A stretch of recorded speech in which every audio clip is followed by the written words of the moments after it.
Oke, selamat malam Dokter Bram, apa kabar? Selamat malam, kabar baik, luar Ya, biasa. Dokter Bram, ya, Dokter Bram baru kali ini ya, welcome to Instagram Live. Ini kita perkenalkan, Dokter Bram adalah seorang dokter di bidang ilmu farmakologi.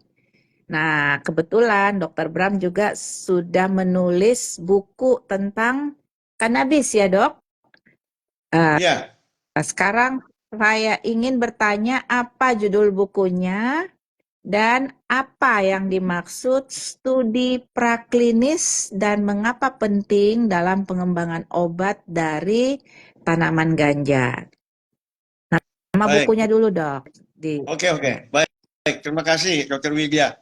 Ya, ya. kawan-kawan semua yang sedang menyimak, terima kasih untuk undangannya dari Lingkar Ganja Nusantara, juga dari CBD, cerdas cara, Cerdas cerdas, apa sih dengan CBD itu? Dokter Wid, cerdas bersama Dokter Wid. Nah, itu dia. D itu Dokter Wid. Itu dia, itu sudah. Iya, iya, Jadi iya. begini, tadi yang ditanyakan oleh Dokter Widya, buku saya monograf, itu judulnya Etnobotani dan Aspek Farmakologi Cannabis Sativa. Wah, Nah, terus keren tadi banget ya. pertanyaan kedua ya, preklinis ya. Begini, Iya. eh, untuk yang kalau kita anggap bahwa sebenarnya pengobatan-pengobatan herbal sudah dikenal ribuan tahun oleh masyarakat tradisional, indigenous people kita bilang ya. Nah, berbagai macam ya di Indonesia ya jahe apa segala macam itu kunir, kunyit segala macam. Nah, di beberapa suku juga di beberapa negara, sayangnya kita belum digali saja apakah memang ganja itu sudah sebenarnya juga bagian dari pengobatan herbal. Kalau di suku-suku lain di luar negeri di India misalnya ada Ayurveda dan segala macam ya, itu mereka sudah pakai. Tapi itu kan sifatnya herbal. Kalau herbal itu berdasarkan pengalaman empiris. Jadi ini kelakarnya begini ya, kelakarnya. Jadi nenek moyang kita misalnya melihat monyet, terus dia lihat monyet makan sesuatu buah atau tanaman kok oke-oke aja. Berarti jangan-jangan buat kita juga bermanfaat. Ya itu kan namanya pemahaman sederhana dari masyarakat tradisional. Nah, jadi seperti itu. Nah, kalau preklinis itu adalah suatu tahapan di mana kita sebagai apa namanya ya perkembangan ilmu dalam hal pembuktian, ini maksudnya pembuktian dari suatu tanaman atau dari suatu calon obat, kalau itu juga obat, maka wajib hukumnya dilakukan uji praklinis. Namanya uji praklinis. Berarti uji ini dilakukan belum pada manusia, belum pada manusia. Jadi pada hewan, bagian dari hewan, atau bahkan sel. Jadi misalnya gini, kita berasumsi suatu senyawa dari suatu tanaman itu kayaknya bermanfaat untuk sakit jantung. Maka kita bisa cobakan dulu, tidak usah ke seluruh badan dari suatu organisme, tapi kepada jantungnya aja dulu. Apa sih yang terjadi pada jantung? Tentu jantung hewan ya, bukan jantung manusia. Nah itu, kalau terbukti bahwa pada uji praklinis saja dia sudah memberikan bukti sesuai dugaan kita, hipotesis kita, maka ini berlanjut ke uji klinis, uji pada manusia, sesuai klaimnya. Misalnya, kalau ganja ini katanya diduga untuk nyeri, misalnya, nyeri kronis. Oke, kalau begitu kita ujikan kepada pasien, orang-orang yang menderita nyeri kronis.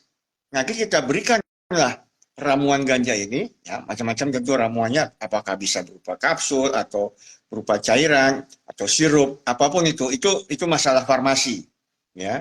Nanti kita buktikan, tentu ada caranya membuktikan nyeri kronis, misalnya orang ini sudah nyeri karena cancer, udah berbagai macam obat tidak mempan, maka mungkin orang ini cocok. Kita minta kesediaannya untuk diuji cobakan dengan uh, ramuan ganja ini, gitu ya, sediaan ganja. Nah, tadi kan Dokter Widya sempat saya menjelaskan bahwa kalau untuk tujuan medis, tentu lebih banyak digunakan CBD, ya, bukan THC, tetrahydrocannabinol. THC itu memang bagian dari komponen dari tanaman ganja, cuman ya ilmu pengetahuan membuktikan kalau untuk yang tujuan medis lebih banyak digunakan CBD. Sebenarnya masih banyak lagi turunannya ya, lebih 100 itu, CBG, CB, banyak sekali. Nah, THC bukannya tidak bermanfaat, tapi ada komponen perbandingan di mana THC itu hanya sedikit. Kalau tanpa THC juga banyak penelitian membuktikan agak kurang bermanfaat. Tapi kalau ada unsur THC itu lebih bermanfaat. Tapi tidak full THC. Kalau full THC berarti ya yang kita kenal ganja untuk fly ya, untuk high. Kira-kira begitu sementara, Dr. Widya. Jadi saya apa? Dokter Bram bisa dengar saya? Iya, ya, jelas. Oke. Oke. Dokter Bram, maaf ya, saya jadi bingung. Bingung tuh dalam artian gini. Saya Oke. tahu ada studi praklinis, tetapi dalam pemahaman saya, studi praklinis itu sebenarnya wajib hukumnya dilakukan jika obat ini adalah golongan pharmaceutical. Tetapi karena ganja ini sebenarnya tanaman yang sebenarnya Dokter Bram juga tahu tadi dikatakan kalau tanaman itu sebenarnya kita hanya memakai artinya sudah ada formula empiris ya, artinya kok dulu dipakai itu saya belum lama pergi ke Amsterdam. Saya mengunjungi museum kanabis di sana dan di sana saya melihat aneka sediaan kanabis yang berlaku di pasaran ya. Ada yang sebagai obat batuk, obat asma dan lain-lain. Kan berarti nih ya, memang kan masa lalu itu sejarah sudah membuktikan bahwa ganja ini sudah dipakai sebagai obat. Nah, jadi yang herannya sekarang kenapa harus ada studi praklinik untuk obat yang bukan sediaan pharmaceutical. Itu yang saya tanyakan kepada Dokter Bram. Dan sebenarnya juga kalau kita mau rajin-rajin melihat jurnal, sudah banyak sekali pembuktian ilmiah di mana ganja ini memang bermanfaat sebagai obat. Gitu. Gimana Dokter Bram? Baik. Ya, tadi saya katakan ya, empiris itu adalah kalau dari segi pembuktian, ilmu pembuktian itu kan sifatnya berdasarkan turun-temurun. Jadi misalnya nenek moyang kita tahu misalnya kalau contohnya misalnya jambu atau daun jambu kelutuk itu bisa untuk obat diare.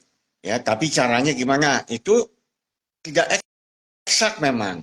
Tapi itu diturunkan, nggak dipercaya. Itu beberapa lah, misalnya 5 keturunan gitu dicatat.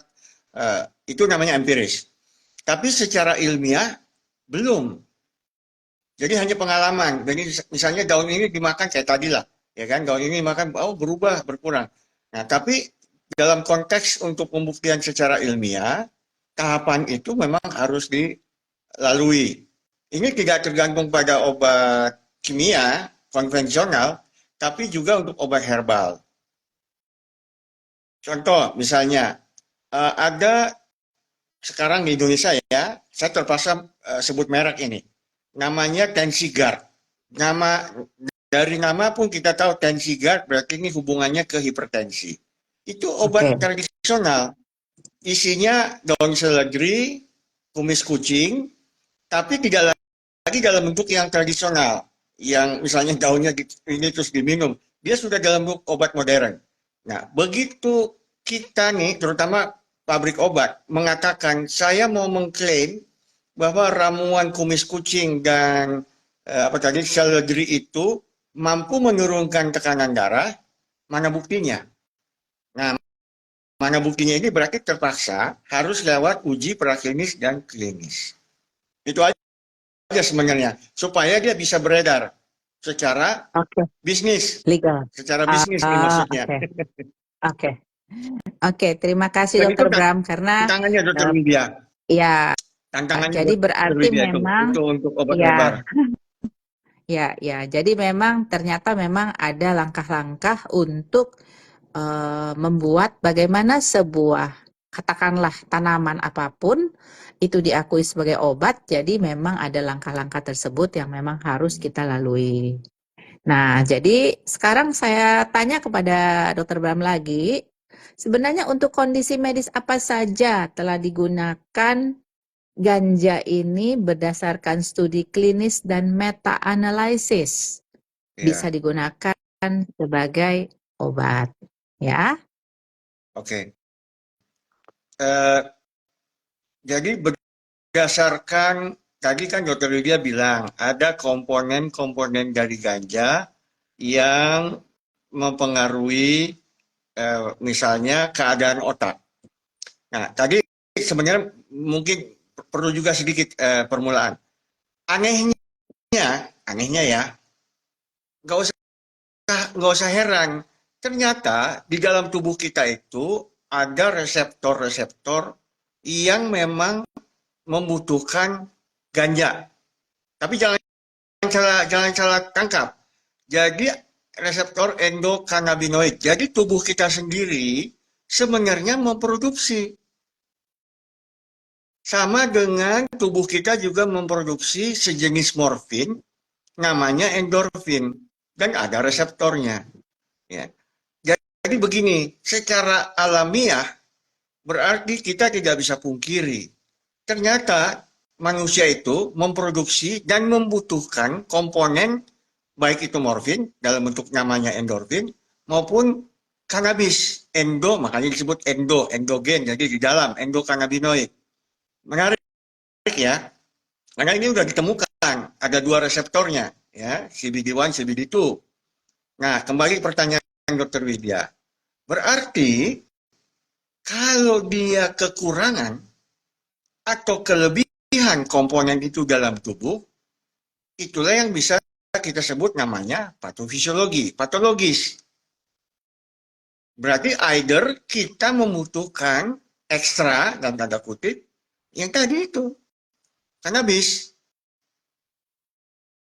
Nah, oke, yang dulu dibutuhkan itu sebenarnya sekedar untuk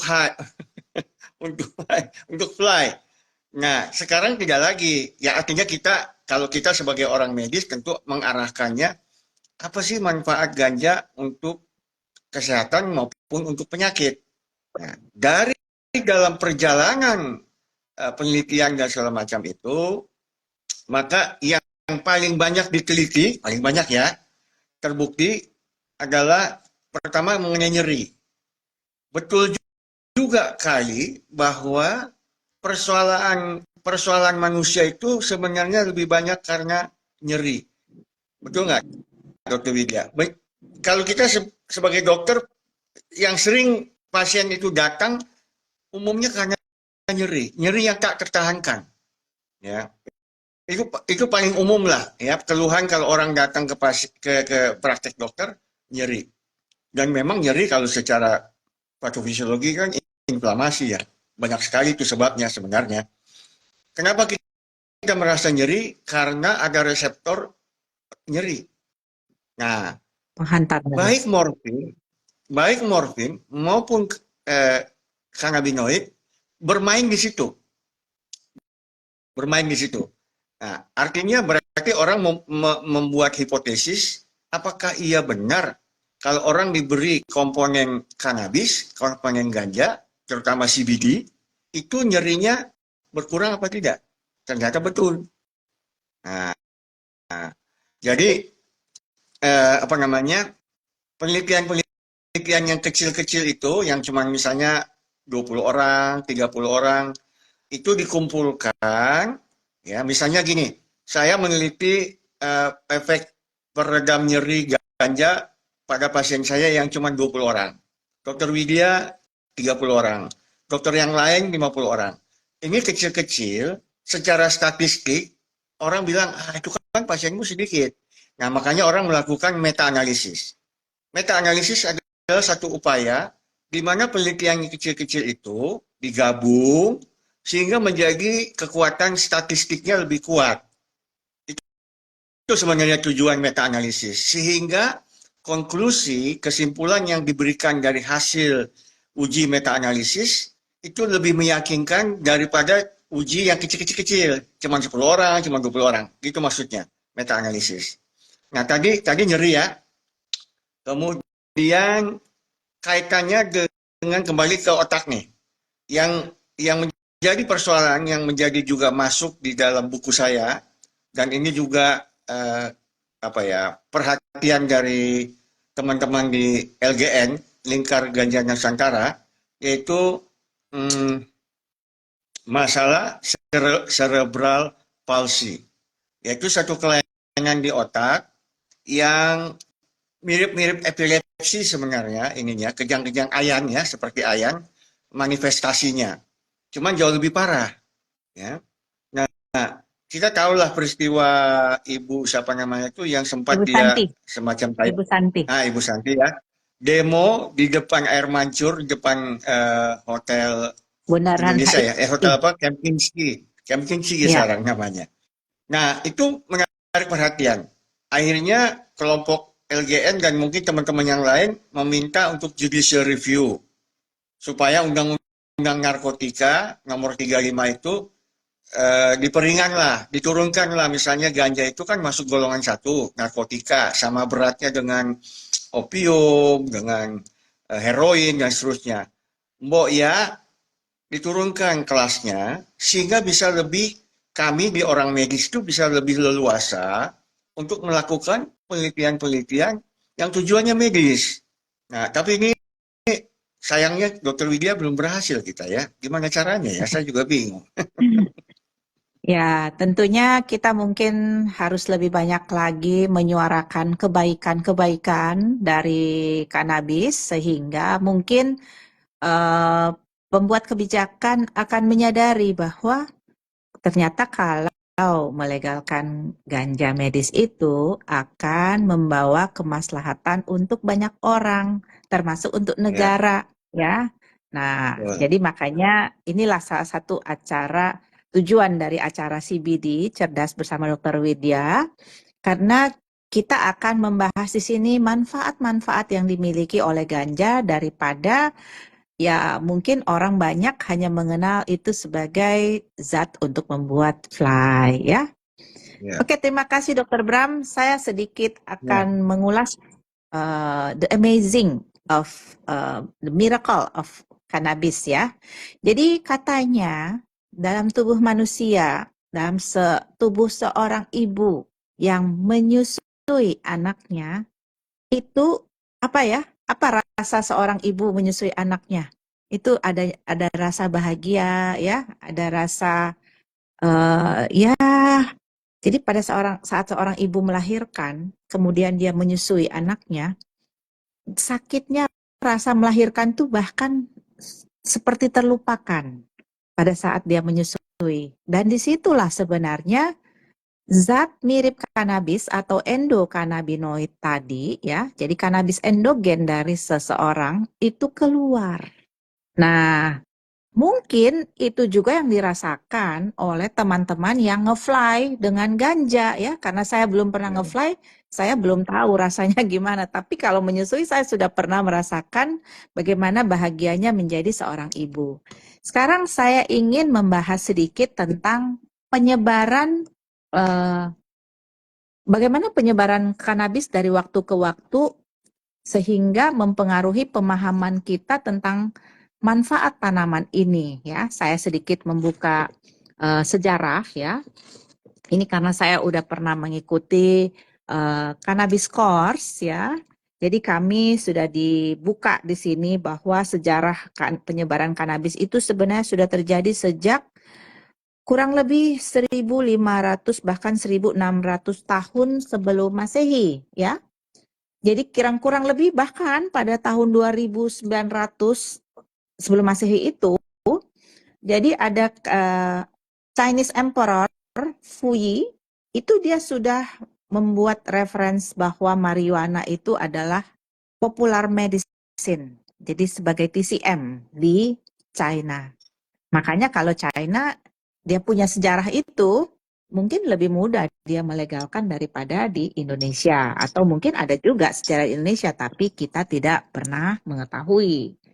Dan bahkan ada sejarah yang panjang lagi yang lain, yaitu pada tahun 2737 sebelum Masehi, ada seorang Chinese yang bernama Shen Nong, dia membuat pertama kali medical recommendation untuk cannabis. Nah, ternyata juga kalau kita menemukan sejarah pada papirus ya, pada sekitar tahun 1550, itu sudah tertulis di papirus bahwa eh, cannabis digunakan untuk mengatasi nyeri, ya. Kemudian ada juga pada tahun 614 sebelum Masehi, cannabis sudah tertulis bahwa dia digunakan untuk epilepsi. Nah, pada tahun 1450 itu sudah ada buku Exodus ya. Exodus ini bagian dari Alkitab ya. Jadi di sini dikatakan uh, anointing oil made from cannabis. Jadi kalau nggak salah ya, Dokter Bram coba koreksi saya kalau salah. Itu waktu Yesus lahir, itu kan ada 3 persembahan yang dibawa. Kalau nggak salah, kemenyan, mur, dan mungkin satunya ini kira-kira ya, minyak ya, mungkin minyak yang dibawa itu adalah minyak kanabis ya, selain emas ya, mungkin. Ya, artinya kita coba lihat ke belakang, tapi di sini yang disebutkan pada kitab Exodus. Exodus itu keluaran ya. Nah, kemudian pada tahun 1213 before Christ juga di Egypt ya, di Mesir, ternyata kanabis sudah digunakan untuk glaukom, inflamasi dan sebagai enema. Dan pada tahun 1000 tahun before Christ itu ternyata ada suatu minuman yang bernama bang. Bang ini adalah campuran dari susu dan kanabis. Dia sudah digunakan di India sebagai zat untuk mengurangi nyeri. Kemudian tahun 600 before Christ itu juga kanabis sudah tertulis bahwa di India bahwa dia dipakai sebagai obat leprosi atau lepra ya.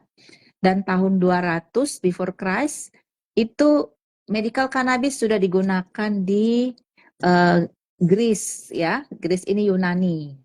Kemudian akhirnya 1 tahun sudah Masehi terdapat juga suatu buku di China yang mengatakan marijuana ini memiliki manfaat dari 100 masalah gangguan kesehatan.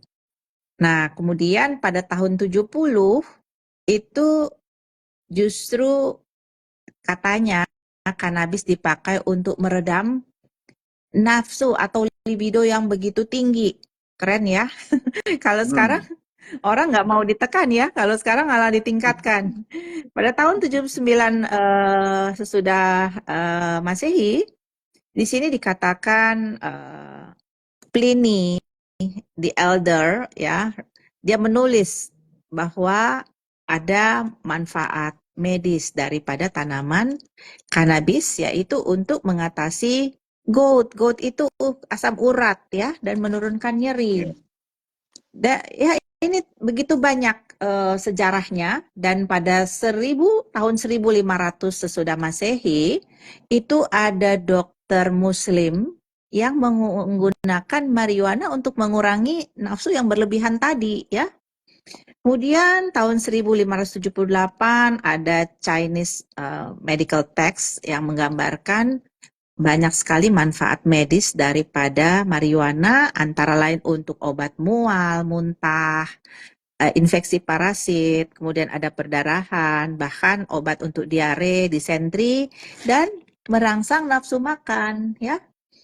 Nah, akhirnya kita sampai pada Sir William Osler, ya, seorang dokter yang juga dianggap sebagai bapak perintis ilmu kedokteran fungsional.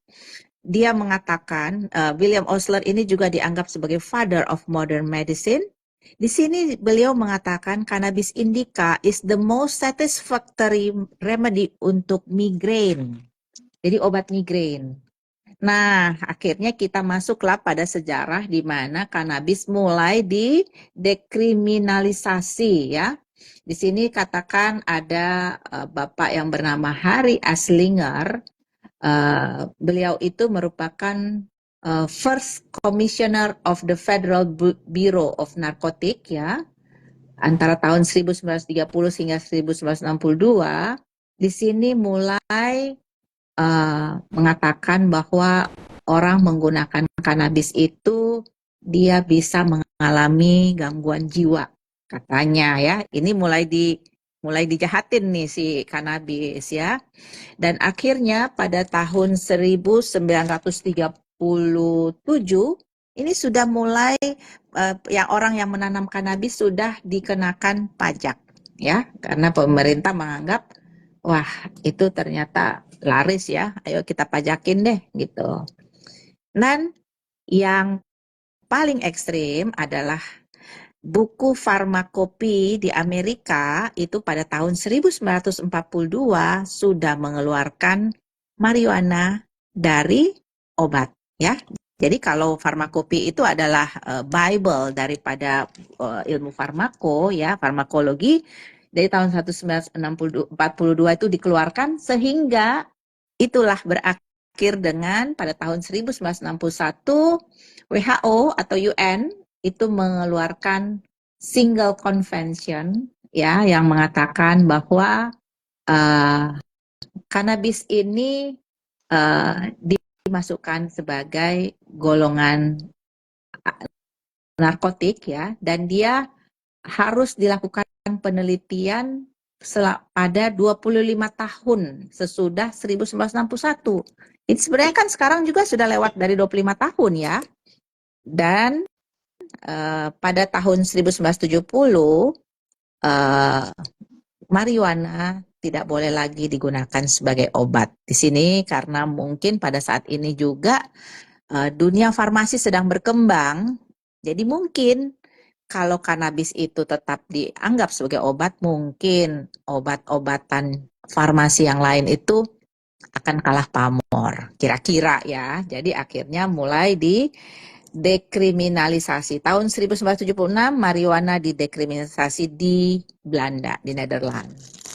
Tetapi akhirnya pada akhir tahun 2022, ya, sudah ada 31 negara yang melegalkan ganja apakah sebagai obat ataupun rekreasi.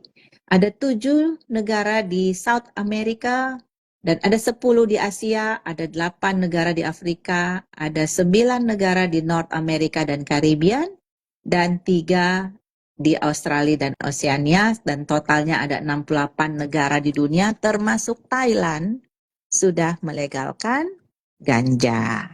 Nah, tetapi ada berita terbaru bahwa hingga akhir tahun 2024 ini, Thailand kembali tidak mengambil ganja untuk rekreasi, tetapi untuk medical cannabis mereka tetap berlakukan, ya. Mungkin kita juga harus belajar dari Thailand, ya, bahwa ya memang mungkin sebaiknya jika ganja itu mau dilegalkan, sebaiknya yang dilegalkan adalah medical cannabis, bukan untuk rekreasi.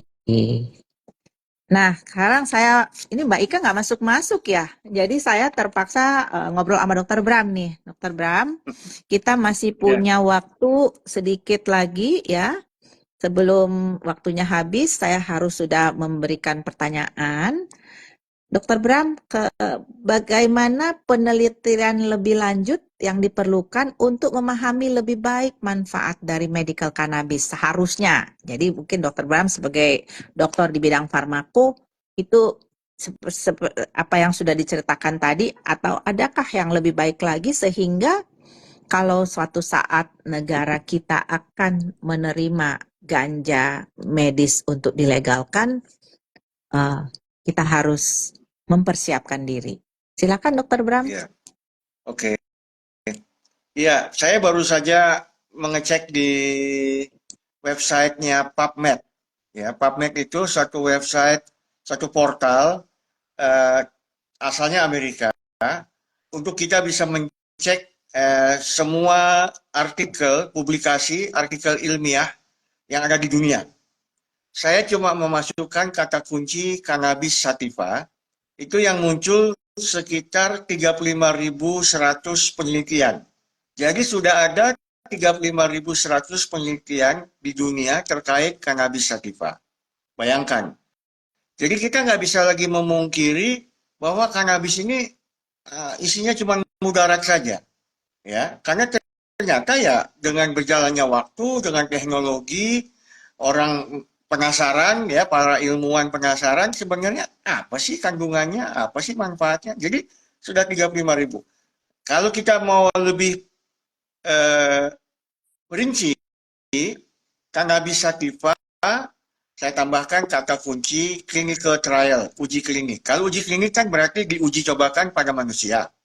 Itu sudah muncul 2044 artikel.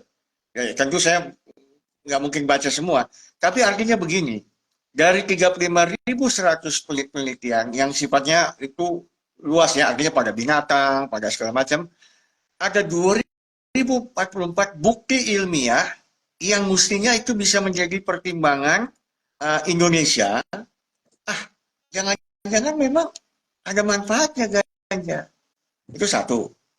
Yang kedua, ingat, tanaman itu kan tergantung juga pada lokasi di mana dia tumbuh. Jangan-jangan, ya, ini kan kita dari aspek ilmuwan kan selalu pertanyaannya selalu apa ya, tanda tanya ya. Jangan-jangan ganja Indonesia punya keistimewaan tersendiri. Apakah kandungannya lebih banyak atau lebih banyak lagi tadi ya turunan-turunannya bukan hanya CBD tapi yang lain-lain. Nah ini yang kita sayangnya tidak manfaatkan kesempatan ini, peluang ini. Kalau kita terus-terusan memasukkan ganja sebagai satu senyawa, satu zat yang banyak mudaratnya.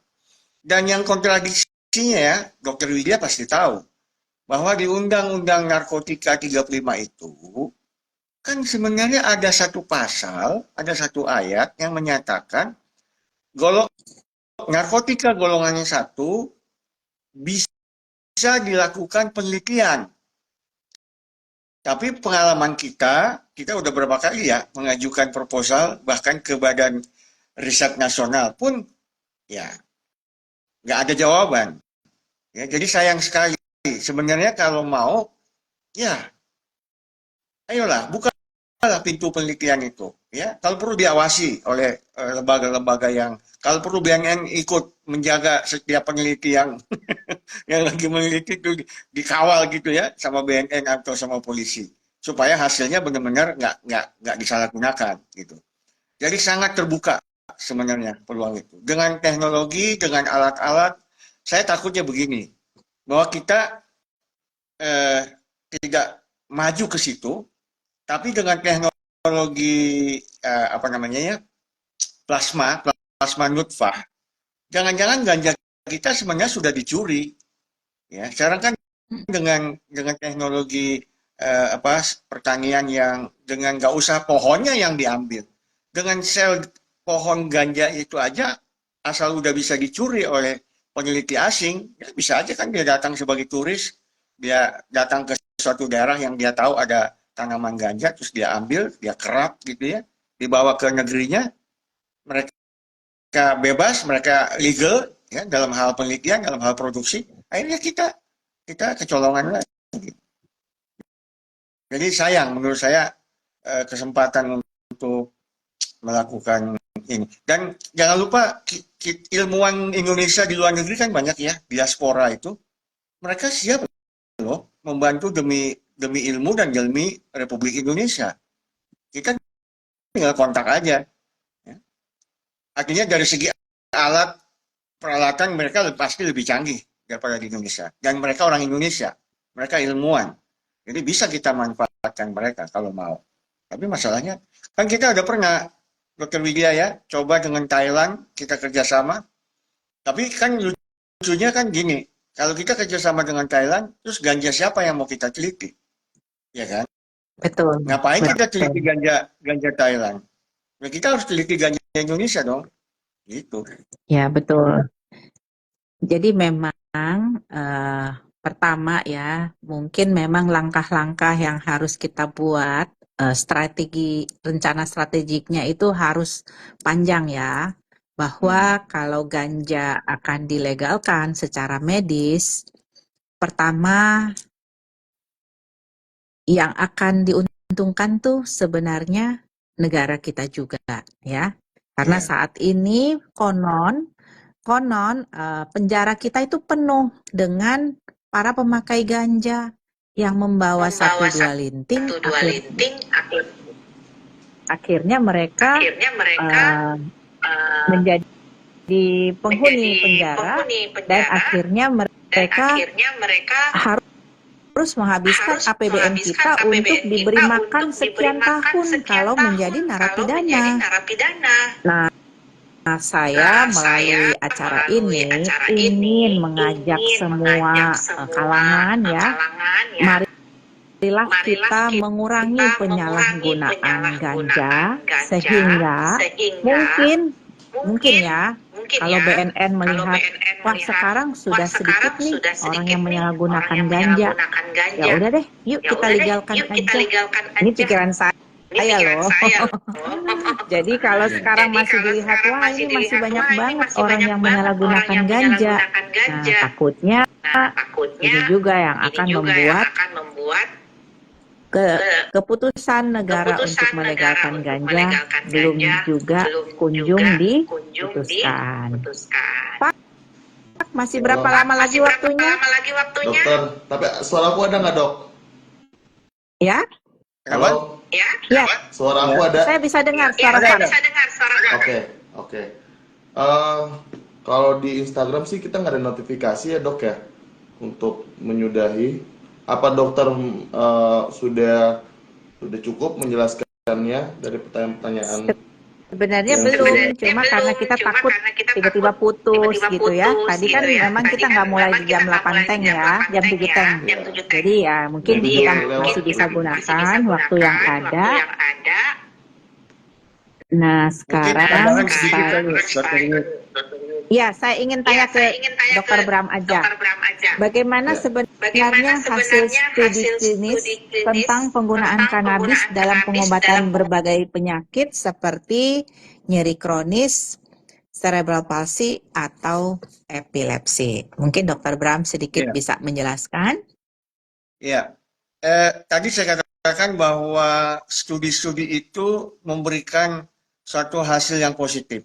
Ya, artinya memang betul orang-orang yang intractable, artinya udah tidak bisa lagi diobati atau dikurangi gejalanya dengan obat-obat konvensional, obat-obat kimia, obat konvensional, atau terpaksa kalaupun dikasih dengan dosis yang sangat tinggi sehingga muncullah efek samping, maka mau tidak mau harus dicari alternatif. Nah, beberapa studi membuktikan ya bahwa dengan memberikan komponen kanabis, ganja, maka itu sangat-sangat membantu. Kalau masih penasaran ya, misalnya juga sebenarnya LGN pernah bikin film dokumenter tentang Musa. Ya, Musa ini seorang anak cerebral palsy yang sebelum diobati dengan kanabis sativa dengan komponen ganja, itu dia bisa satu hari itu lebih dari 25 kali kejang. Anda bayangkan, ya, buat si anak, buat si ibu juga itu melihat anak yang kejang-kejang terus dan sudah dikasih obat anti kejang, nggak menolong atau terpaksa dengan dosis yang sangat tinggi. Ya, itu namanya keracunan ya, intoksikasi.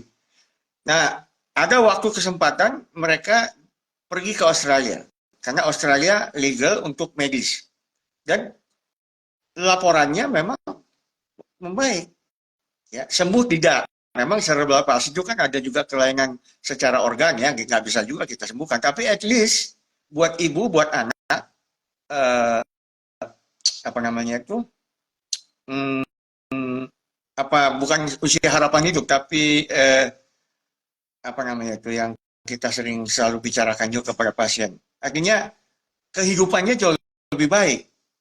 Ya, bayangkan anak dengan 25 kali epilepsi kejang dengan diturunkan yang misalnya cuma 3 kali sehari kan itu lebih baik dari segi kehidupannya. Nah, jadi hal-hal seperti itu. Kalau penasaran juga teman-teman, banyak sekali sekarang YouTube karena ada banyak jenis-jenis epilepsi ya. Nggak hanya epilepsi yang kita kenal gitu, ayan bukan, banyak sekali. Itu banyak sekali yang juga diterapi dengan ganja. Kelihatan kejang-kejang luar biasa dengan dia mengunyah satu komponen ganja ya dengan dosis tertentu, tenang dia, diam. Parkinson juga Anda ya, Dok? bayangkan. Parkinson. Iya. Jadi itu sebenarnya ya kembali lagi sekarang ya.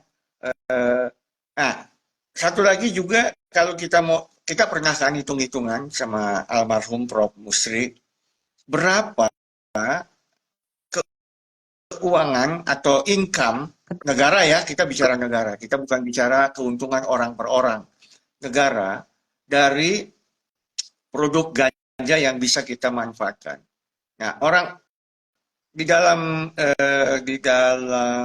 kuesioner yang kita sebarkan ya, Pak Fahrudin, ada pertanyaan apakah responden nanti tahu bahwa sebenarnya ganja bukan hanya untuk medis. Di luar negeri itu dua-duanya bermanfaat. Yang non medis juga bermanfaat.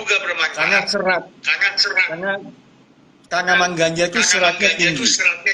Cuma agak beda jenisnya, tapi dia kelompok dari ganja M itu luar biasa. Karena dia cepat, tanaman cepat, berarti pemanfaatannya juga cepat untuk mendapatkan serat. Serat itu untuk kertas, serat itu untuk bahan tekstil, ya, untuk pakaian, untuk semua macam-macam. Bahkan di Thailand, pameran itu serat ganja untuk bahan bangunan. Ya, jadi luar biasa manfaat tanaman ganja yang non medis untuk income dari suatu negara. Selain yang Dok, medis. halo, aku boleh tanya nggak dok? Boleh. Boleh banget. Dok, mungkin nih pertanyaan untuk orang-orang yang kontra dengan isu legalisasi ganja medis gitu ya. Kan mungkin mereka kenapa masih tidak mau mengetahui ganja dalam bentuk apapun gitu ya. Karena mungkin masih banyak juga yang pertama karena hukumnya, kedua apa benar sih dok ganja itu menjadi salah satu daya adiksi paling kuat gitu, atau nanti ada kecanduan yang terlalu berlebihan? Apa dalam bahasa sains atau ilmu pengetahuan ada nggak sih dok penjelasan yang make sense gitu untuk kita tahu gitu? Iya. Oke. Kita bicara dulu konsep apa itu adiksi. Ya, adiksi itu suatu fenomena yaitu ketergantungan terhadap satu senyawa, tapi itu terlebih kepada senyawa yang mempengaruhi psikis. Ya, karena ada unsur dopamin di situ, dopamin serotonin. Ya. Nah, jadi sebenarnya salah kaprah juga kalau dibilang apakah ganja juga semua yang menyenangkan, yang membuat manusia menang itu bisa jadi adiksi. Contoh rokok, alkohol, porno, seks. Bahkan Ya, konon katanya ganja sebenarnya lebih baik ya daripada rokok. iya, iya makanya. Jadi kalau rokok kan sama sekali satu senyawa yang tubuh kita tidak ada. Tapi kan tadi Ya. kita cerita bahwa morfin, kanabis, tubuh sendiri ada memproduksi. Jadi sebenarnya secara alam memang manusia ada dan membutuhkan kanabis dan morfin. Oke. Jadi soal adiksi itu sebenarnya nggak bisa juga kita bilang itu apa ya sesuatu yang gini. Kalau memang yang sifatnya untuk THC tadi, yang untuk fly, karena itu kan berarti menyenangkan. Nah, sedangkan kita kalau bicara ganja medis, kita fokusnya bukan di THC-nya, di CBD-nya, cannabinoid, ya, cannabigerol semua lah banyak yang ada seratnya. Jadi itu sebenarnya, Oke. ya. Jadi artinya gini, produk-produk yang untuk medis tentu sifatnya tidak lagi yang untuk bisa mengarahkan ke adiksinya. Oke. Ya. Oke. Oke. Dokter Widya ada mau nambahkan? Ada masukan tambahan Ya. lagi? Ya, sebelum kita menutup acara malam hari ini, kalau nggak salah, Dr. Bram sudah buatin kuesioner ya. Tolong Pak bagi lagi tuh di kolom chatnya supaya peserta pada malam hari ini bisa ikut mengisi. Siapa tahu kalau banyak yang ngisi polling tersebut, akhirnya pemerintah bisa melihat bahwa banyak sekali orang yang menginginkan legalisasi dari ganja medis sebenarnya. Jadi sebenarnya ya ada kebaikan-kebaikan ganja medis di mana tubuh akan membaca ganja medis tadi sebagai antioksidan, antiinflamasi, anti cemas, anti gangguan jiwa. Jadi kebayang ya kalau nanti obat-obat orang-orang dengan gangguan jiwa ternyata lebih banyak membutuhkan kanabis sebenarnya. Anti epilepsi, dia juga bersifat sebagai neuroprotektif, jadi pelindung buat mereka yang mungkin beresiko stroke. Dia juga kardioprotektif, jadi melindungi dari sakit jantung, ada efek anti kanker, anti mual, antibakteri, anti diabetes, anti artritis, pereda nyeri, kemudian dia juga perangsang untuk pembentuk kepadatan tulang. Dan yang terakhir adalah imunmodulator. Jadi bahkan kemarin pada saat pandemi banyak orang yang menggunakan ganja medis di negara-negara yang legal sebagai manfaat anti-COVID. Nah, jadi sebenarnya kalau kita mempelajari manfaat ganja ya, kita akan sangat jatuh cinta dengan tanaman ini. Tetapi ya itulah ada pisau bermata dua. Di satu sisi kita menginginkan dia legal, tapi banyak sekali orang yang ingin memanfaatkan untuk kesenangan semata, dan itulah yang membuat ganja ini masih dilarang. Jadi semoga dengan kita semakin cerdas ya, kalau seandainya saya pemakai ganja ya, saya akan berupaya melepaskan ganja sehingga saya sehat sempurna. Karena kalau tubuh saya sehat sempurna, saya akan menghasilkan endokannabinoid sistem yang baik, dan saya akan menghasilkan zat mirip ganja tadi dari diri sendiri, sehingga kita tidak harus menggunakan ganja untuk rekreasi. Jadi itu saja saran dari saya, semoga kawan-kawan semakin cerdas dan semoga ganja medis akan segera dilegalkan oleh katakanlah rezim baru nanti ya. Jadi kita berdoa semoga semua setiap lini akan siap menghadapi legalisasi ganja medis dan mari kita mempersiapkan diri sebaik-baiknya. Ya. Oke. Kalau gitu, apa ada dari Dokter Bram ada kata-kata sambutan terakhir untuk penutup dari Ya. Dokter Bram? Oke. Baik, terima kasih.